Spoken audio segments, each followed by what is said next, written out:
संपूर्ण महाराष्ट्र में कड़े निर्बंध लागू हो चुके हैं।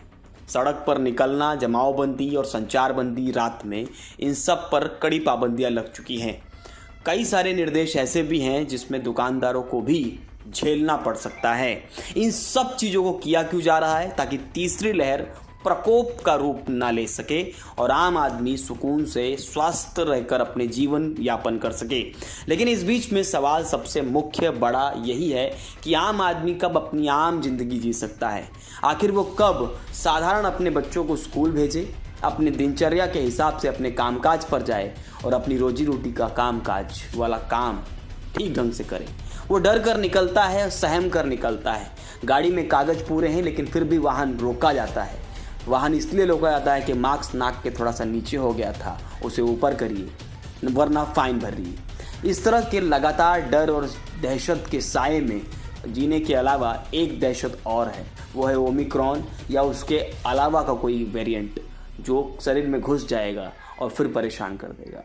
इन सब के बीच में सवाल ये है कि आम आदमी किस तरह से अपने जीवन यापन की ज़िंदगी को आगे कैसे बढ़ाए। इन सब चीज़ों के मध्य एक बात और निकल कर आती है, सरकार विकास कामों पर कैसे नज़र डालेगी?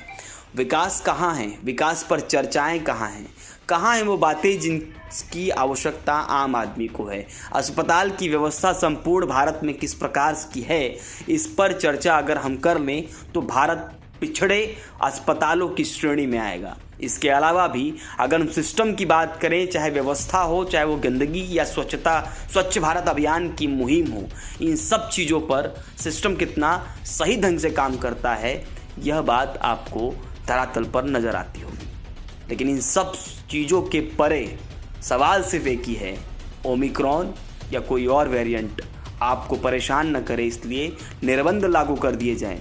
आपकी कमी है, अस्पताल ठीक ढंग से नहीं है, वरना निर्बंध इतनी जल्दी लागू करने की आवश्यकता ना पड़े। हो सकता है कि निर्बंध उपाय हो, लेकिन क्या यह उपाय नहीं है कि आम जनता की सुविधा पर भी ध्यान दिया जाए, किस प्रकार रोजी रोटी और रोजगार पर ध्यान दिया जाए। खैर, इन सब चीज़ों के बीच फिलहाल अभी लॉकडाउन जैसी परिस्थितियां तो नहीं हैं, लेकिन महाराष्ट्र में कड़े निर्बंध लागू हैं, उनका पालन करिए। खुद को स्वस्थ रखने के लिए सरकार के बताए हुए नियमों का पालन करिए, ताकि फाइन, मुकदमा या किसी प्रकार से आपको परेशान न किया जाए। आज के लिए इतना ही। धन्यवाद।